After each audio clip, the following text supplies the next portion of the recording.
Hello everyone and welcome back to the Model Railway, and today we're focusing on the first buildings to go down, the terrace houses, as well as looking at how people coped against air raids.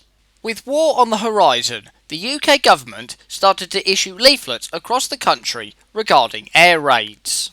When war eventually came, everything changed. Street lights went out, vehicle headlights had to be masked, and electricity voltage was reduced, and daily blackout times published in newspapers. When a raid started, people were warned by either an air raid warden or policeman. It was so severe that in 1940, 300,000 people were fined for ignoring regulations. In the home, black fabric was issued for curtains, brown paper for blinds, or windows simply painted over. However, to make life more comfortable, people added pictures to their blackout screens, whilst the wallpaper firm Sanderson produced a paper which was black on one side but patterned on the other. In 1938, a design brief was put out for a shelter by the Home Secretary Sir John Anderson, who was also head of the Air Raid Precautions Department. Known as the Anderson shelter, it had 6 curved sheets for the roof and 2 ends. Measuring 6 foot long by 6 foot deep, soil was placed over the top for extra protection, with 2 million being distributed by 1939. However, not everyone had access to a garden, so in 1941 a new shelter, the Morrison, appeared. Named after Herbert Morrison, the Minister for Home Security, it had a steel frame with mesh sides, measuring 2 metres long, 1.2 metres wide, but only 0.8 metres high. Other people, meanwhile, used cupboards, cellars, or public shelters.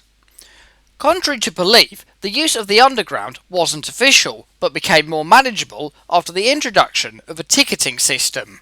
For my layout, I've chosen Greenwood Laser's Victorian Terrace Twin Pack for the houses, which would have had the Morrison type shelter. The main body of the kit is made up of 4 walls, 2 doors and a base.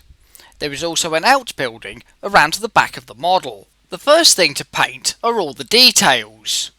The window frames are in Revell No. 5 white, the ledges in Revell 89 beige, the outbuilding doors in Humbrol 110 natural wood, and the door arches in Phoenix Paint's light red brick, whilst the main walls were done in Phoenix Paint's dark red brick. When making a start on the kit's construction, I began with the back of the main house and outbuilding walls, followed by the 2 sides and finally the front.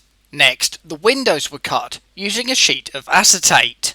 With the windows fitted using deluxe glue and glaze, I added the blast tape crosses. These were made using 0.5mm thick white lining strips from Railtech. The yard walls have 5 parts, 2 for the central wall, 2 sides and a rear. These were painted in dark red brick, with Revell 43 medium grey on top and Revell 84 leather brown for the gates. The yard floor, meanwhile, is made from a piece of grey card. The roofs for both buildings come in 2 pieces, 2 long and 2 short, the idea being to provide an overlap for a better fit, rather than having to bend or add extra pieces to cover the join. Next is the guttering and drain pipes using an accessories pack from Ratio. The backboard was painted in Phoenix Paint's weathered wood and the pipes in Revell No. 9 anthracite. The final parts to add are the chimneys, with each one having 2 sides, a base and 4 circles for the pots. Firstly, the brickwork is attached and then the base, which is lined up with the edge rather than centred so the houses sit flush, and finally the chimney pots. And there you have it, one complete row of houses.